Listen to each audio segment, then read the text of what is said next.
What up, players? It's War Boss Tay up in this mug. Today we're gonna be hello. Today we're gonna be unboxing and assembling this Dark Elf Sorceress on Black Dragon. I love this kit. I love how tall it is. I love the way it looks with the wings spread open.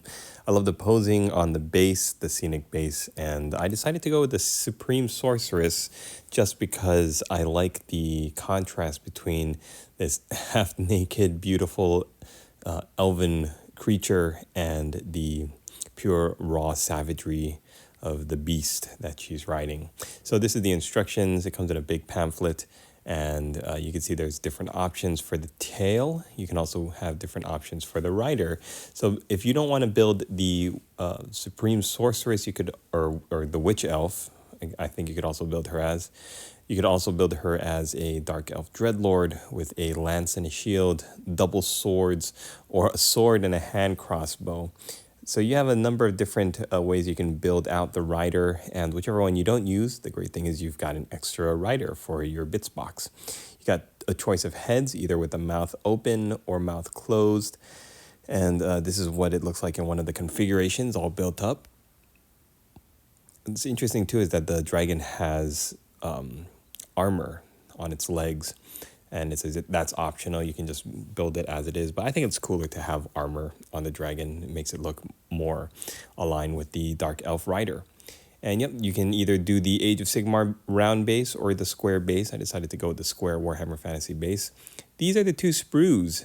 What's really interesting about these old kits that were developed for Warhammer Fantasy, especially before it got turned over into Warhammer Age of Sigmar, is that you can see how much space there is, how much open space there is on these old frames.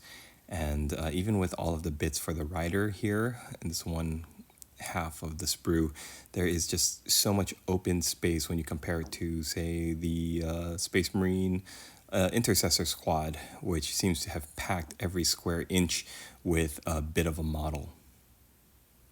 And this is the second frame, the one with the monster bits, all of the pieces to build the dragon. So I'm going to clip out the pieces and go in order of the instructions to show you the process of how this thing gets built up. Whenever you put together a model, it's good to clean off the mold lines. It's a habit that I'm trying to be more stringent about myself, but I'm using a Tester's non-toxic plastic glue with the blue label. Sometimes you see Tester's red label plastic cement. It has a very strong smell to it, and my wife does not care for it at all. She could smell me building models like for hours afterwards in the same room. She has a very sensitive sense of smell. So if you are living and sharing a space with someone, I think be considerate. Use this plastic cement, this non-toxic, odor-free, pretty much plastic cement, and the people you are around will be much happier for it. But yeah, like I said, when you clean off the mold lines, use the back of your hobby knife and just scrape it gently.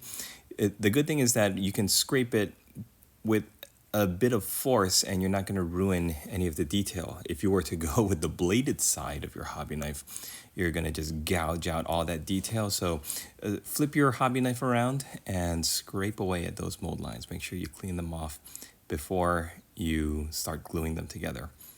The reason you do that and you check for mold lines and bits of plastic flash that you might have missed or that you might have clipped off with the piece from the frame is because if you don't shave them away and clean them off and make the edges as smooth as possible, you might have little bits of plastic that are going to keep your pieces from adhering correctly. They're not going to have a good join.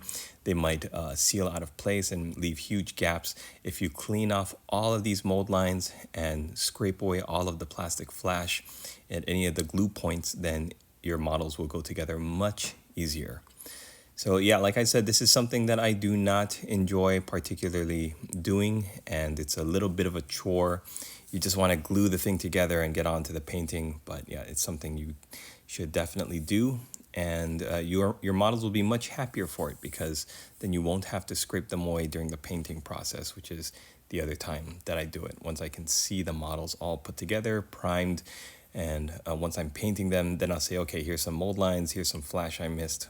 But yeah, if you do it now, then it'll save you some time. Look how easily these arms and legs go on. It's such a great sculpt.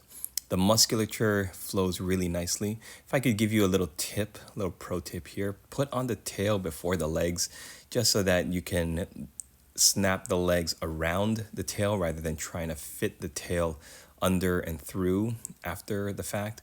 It's not something that is going to be like a deal breaker, but you ideally want to glue the tail on first before you glue on the legs.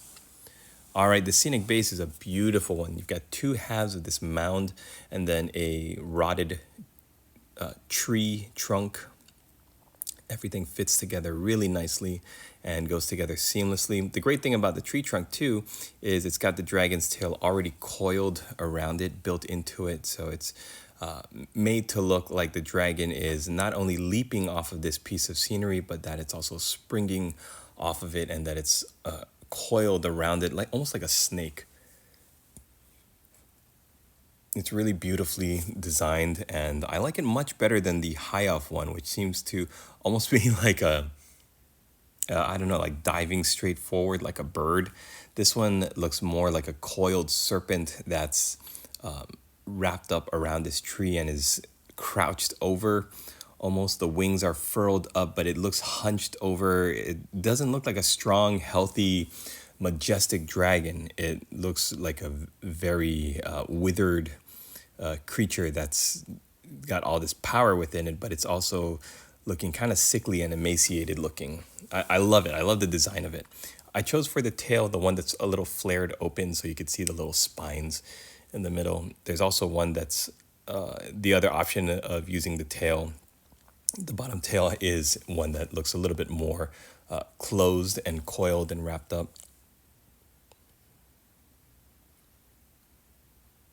And then when you put the dragon itself, you're connecting the tail, and the way that it's balanced is really nice. Once you actually put it onto the base itself, I love that it's so top heavy and it tapers almost like an hourglass.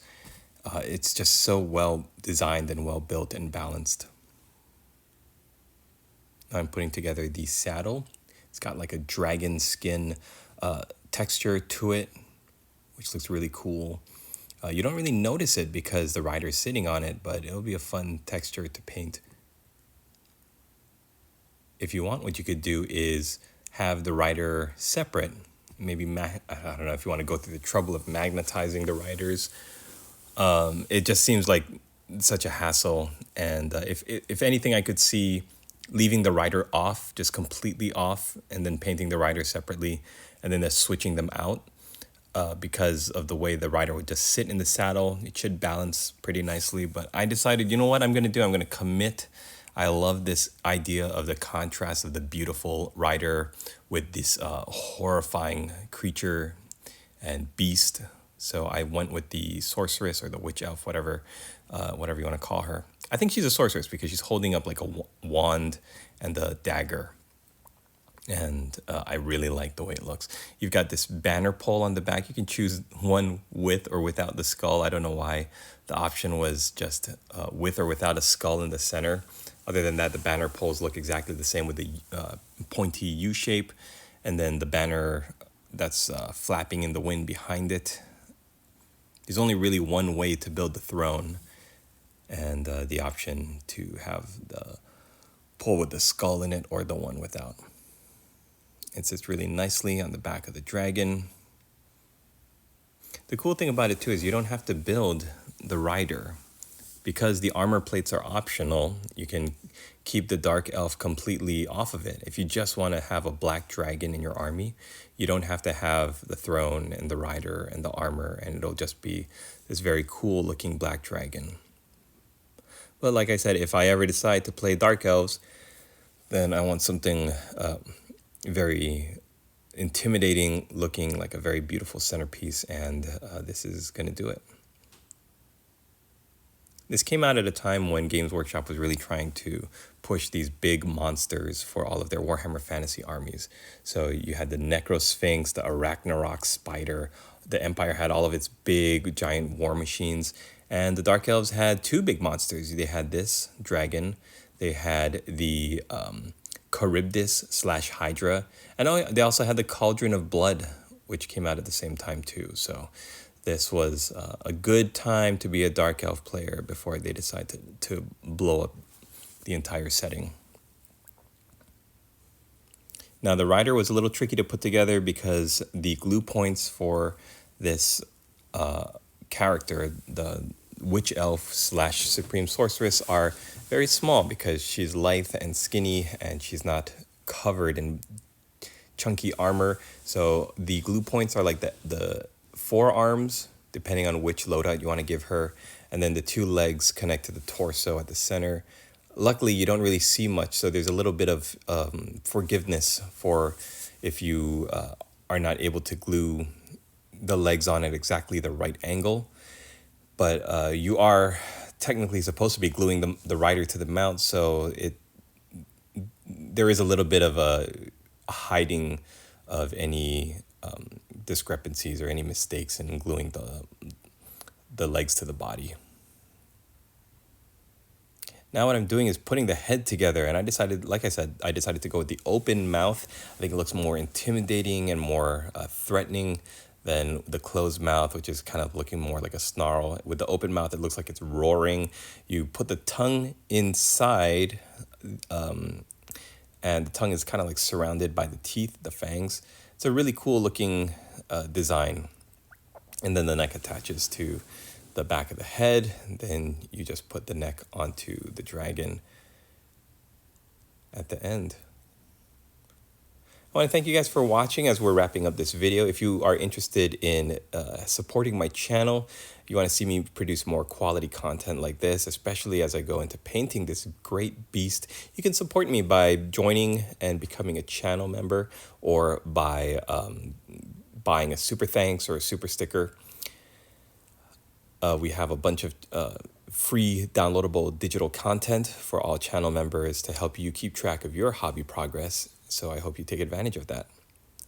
Putting the model onto the base, I decided to have her looking like down and to the left rather than looking straight at the back of the neck of the dragon. I think it's kind of silly how it's designed that way, but now it kind of looks like she's looking down at whatever she's attacking.